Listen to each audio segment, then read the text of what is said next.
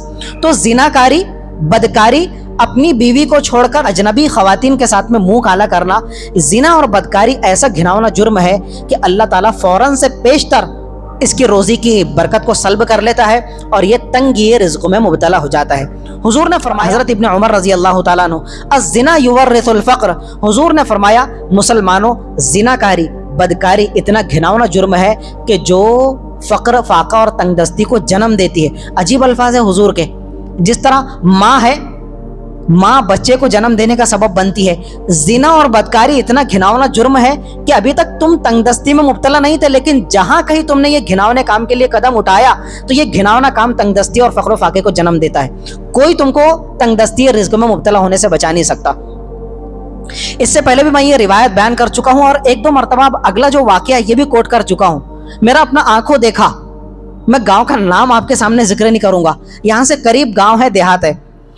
اس سے پہلے حضور کا ایک جملہ، ما امعر حاج قط، حضور نے فرمایا کہ حاجی انسان پراپر وہ حاجی بن جاتا ہے تو حضور نے اس کی گارنٹی لی ہے، ما امعر حاج قط، کہ یہ حاجی انسان مرتے دم تک کبھی تنگ دستی کا شکار نہیں ہوگا. حاجی انسان، ایک حاجی صاحب کو میں جانتا ہوں اپنی سگی آنکھوں، آج بھی وہ حیات ہے. اب حضور کی حدیث تو کیا ہے، حضور کا وعدہ کیا ہے، حاجی انسان کبھی تنگ دستی میں مبتلا نہیں ہو سکتا، کبھی کلاش اور کنگال نہیں ہو سکتا. لیکن ان حاجی صاحب کی سچویشن یہ ہے کہ آج وہ تل تل کے محتاج ہے. آج ان کی اتنی بری سچویشن ہے کہ ان کی بیوی کا بھی انتقال ہو گیا. ان کا جان جوان بیٹا جو 2-3 بچوں کا باپ ہے، پہلے تو اس کا ایک پیر شل ہوا، دوسرا پیر شل ہوا اور اس کی پوری باڈی اتنی شل ہوئی کہ بالکل بے حس و حرکت ہو گئی اور بالکل وہ ادھمری لاش بن کر 2 سال پہلے میں اس کے جنازے میں خود حاضر ہوا تھا. مسجد قریش میں امامت پر لگنے کے بعد کی بات ہے یہ. اور ان کی اس جگہ کے اندر، جس دیہات یا جس گاؤں کا یہ واقعہ ہے، ان سے بڑی باڑی کسی کی نہیں تھی. ان کے پاس میں اتنے ملے ٹلے اور کھیتی باڑی تھی کہ ان کا نام تھا. لیکن آج کھیتی باڑی تو دور کی بات ہے، کھیتی میں اگنے والا ایک پھل اگر وہ خریدنا چاہے، خریدنے کے لیے ان کے پاس پیسے بھی نہیں ہیں، حالانکہ وہ حاجی صاحب ہے. اب وہ حاجی صاحب اتنے کنگال کیوں ہو گئے؟ آ جائیے پھر اس روایت کی طرف جو آپ کے سامنے پہلے بیان کی گئی، الزنا یورث الفقر. پتہ چلا کہ حاجی صاحب جب ان کے پاس میں مال و دولت تھی تو اتنی عیاشیوں میں مبتلا تھے کہ کھیتی باڑی کے اندر کام پر آنے والی خواتین کے ساتھ میں معاذ اللہ یہ بدکاری کیا کرتے تھے. اسی بدکاری کا نتیجہ ہے یورث الفقر، کہ وہ حاجی صاحب جن کی گارنٹی تنگ دستی میں مبتلا نہ ہونے کی حضور نے لی تھی، اس کے باوجود بھی اللہ تعالیٰ نے اس کو ایسی تنگ دستی میں مبتلا کیا کہ وہ تل تل کے محتاج ہے اور دانے دانے کے محتاج ہے. دوسرا ہے دروغ گوئی اور جھوٹ. انسان کسی بڑے معاملے سے بچنے کے لیے، بڑے خطرے سے بچنے کے لیے جھوٹ بولتے سمجھ میں آتا ہے، حالانکہ اجازت تو وہاں پر بھی نہیں ہے.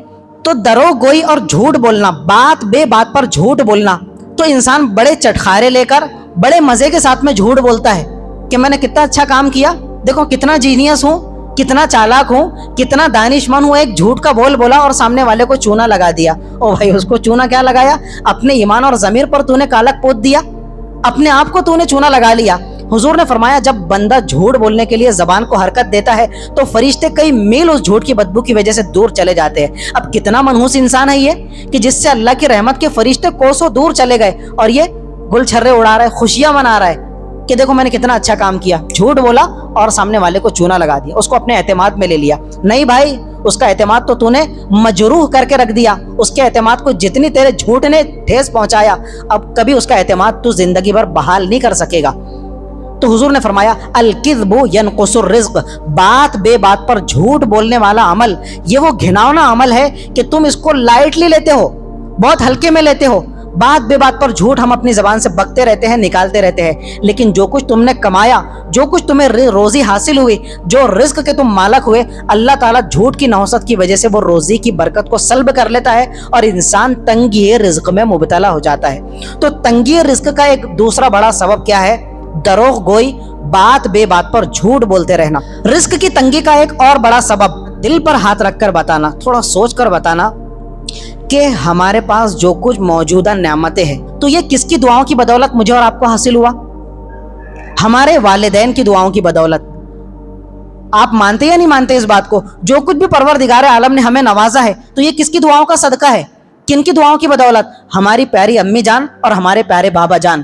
کیا کچھ نہیں ہمارے لیے انہوں نے مانگا، لیکن اگر ایسا وقت آیا کہ وہ دنیا سے رخصت ہو گئے یا کم از کم وہ بڑھاپے کی کگار پر پہنچ چکے ہیں تو ہم اتنے نمک حرام ثابت ہوئے کہ ہم اپنے والدین کو فراموش کر بیٹھے، ان کو بھلا دیا، اور ایسا بھلا دیا کہ وہ والدین جو ہمارے لیے پلو پسار کر، جھولی پسار کر پروردگار عالم سے سکھی رہنے کی دعا مانگا کرتے تھے، آج ہماری دعاؤں میں اپنے ماں باپ کا بھی حصہ باقی نہیں ہے۔ تو جب انسان اتنا احسان فراموش ہو جاتا ہے کہ وہ اپنے سگے والدین اور ماں باپ کے لیے بھی دعا کرنا ترک کر دیتا ہے تو یہ وہ کگار ہے، یہ وہ اسٹیپ اور مرحلہ ہوتا ہے کہ یہاں پر انسان تنگی رزق میں مبتلا ہو جاتا ہے۔ آ جائیے حدیث کی طرف۔ سرکار مدینہ صلی اللہ علیہ وآلہ وسلم نے فرمایا اذا ترک العبد الدعاء للوالدین، کہ جب کوئی ناہنجار مسلمان اپنے والدین، اپنے ماں باپ تک کے لیے دعا کرنا چھوڑ دیتا ہے تو ینقطع عن الولد الرزق فی الدنیا، تو ماں باپ کے لیے دعا ترک کر دینے کی نحوست کی وجہ سے انسان خود تنگی رزق میں مبتلا ہو جاتا ہے، روزی کی تنگی کا شکار ہو جاتا ہے۔ اب جن کے والدین دنیا سے رخصت ہو چکے ہیں تو وہ ان کے لیے ایصال ثواب کا اہتمام کرنے کے بعد ان کے لیے دعائے مغفرت اور بخشش کی فریاد کرے، اور جن کے والدین الحمدللہ سلامت ہے، میرے والدین سلامت ہے، آپ میں سے جن کے والدین سلامت ہے، پروردگار عالم ان کو عمر نوح نصیب فرمائے، ان کا سایہ ہمارے آپ کے سروں پر تادیر قائم و دائم رکھے۔ اپنے والدین کے لیے اپنی دعاؤں کے اندر حصہ رکھنا تو پروردگار عالم نوازتا ہی چلا جاتا ہے، اور جہاں کہیں بندہ اپنے والدین کے لیے دعائیں کرنا ترک کر دے تو والدین کے لیے دعا ترک کرنا یہ اتنا گھناؤنا عمل ہے کہ انسان اس کی وجہ سے تنگی رزق میں مبتلا ہو جاتا ہے اور وہ روزی کی تنگ دستی کا شکار ہو جاتا ہے۔ رزق کی تنگی کا ایک اور بڑا سبب وہ ہے صبح سویرے سوتے پڑے رہنا۔ صبح کا وقت کتنا سہانا ہوتا ہے، کتنا سہانا ہوتا ہے۔ انہی کے لیے سہانا ہوتا ہے جو سہانے ہوتے ہیں، جو اپنی نیند قربان کر کے نماز فجر کے لیے مسجد میں حاضری لگواتے ہیں، اور ان سے بھی زیادہ خوش نصیب وہ ہے جو نماز تہجد کا اہتمام کرتے ہیں جب پروردگار عالم آسمان دنیا پر وہ جلوہ افروز ہو جاتا ہے۔ اب یہ لوگ جو روزی کی تنگی میں مبتلا ہے، فلاں بابا کے پاس میں حاضر ہوئے کہ کوئی دھاگا تعویذ دے دو، کوئی چارٹ اور نقشہ بنا کر دے دو، تو چاروں کل کا نقشہ اپنے دیوار پر ٹنگا دیا۔ وہ لوحے قرآنی کے نام سے 10-20 روپے کی پارٹی ملتی ہے تو وہ اپنی دیوار پر ٹنگا دیا، اور اتنا منحوس انسان ہے کہ جب سے بالغ ہوا آج تک کہ اس کو نماز فجر سے پہلے غسل کرنا نصیب نہیں ہوا۔ تو صبح پڑے رہنے کی نحوست اور دوسرا ناپاکی کی حالت میں پڑے رہنے کی نحوست، تو ایسے انسانوں پر تو فرشتے لعنت بھیجتے ہیں، یہ تو حدیث پاک سے ثابت ہے نا۔ تو ان سے زیادہ منحوس انسان کوئی نہیں ہے۔ اب یہ کیا کر رہے ہیں، اپنی دیواروں پر لوحے قرآنی ٹنگا رہے ہیں، اپنے تانترک بابا اور ڈھکوس لباس عامل صاحب کے پاس سے دھاگا تعویذ پڑھ کر لا رہے ہیں، اس کو اپنے گھروں کے اندر ٹانگ رہے ہیں، اور کس زوم کے اندر کہ اس کی وجہ سے ہماری ساری تنگ دستی دور ہو جائے گی، ساری نحوست دور ہو جائے گی، دلندری دور ہو جائے گی، اور خود اتنا دلندر انسان ہے کہ ایک ٹائم صبح اٹھنے کی توفیق نہیں ہے۔ تو صبح کے وقت سوتے پڑے رہنا اور خصوصاً نماز فجر قضا کر کے پڑے رہنا، تو یہ سب سے بڑا کارن ہے تنگی رزق میں مبتلا ہونے کا۔ اب میرے مکتب کے بچوں سے آپ کھڑے کر کے پوچھ لیجئے کہ بیٹا صبح نہ اٹھنے کے بارے میں حضور نے کیا فرمایا، وہ آپ کو فوراً سنائے گا۔ حضور نے فرمایا نوم الصبحۃ یمنع الرزق، صبح کے وقت سوتے پڑے رہنا رزق کو روک دیتا ہے۔ اگر آپ کو روزی حاصل ہو بھی رہی ہے، وہ روزی کسی کام کی نہیں، اس کی برکت تو سلب ہو چکی ہے۔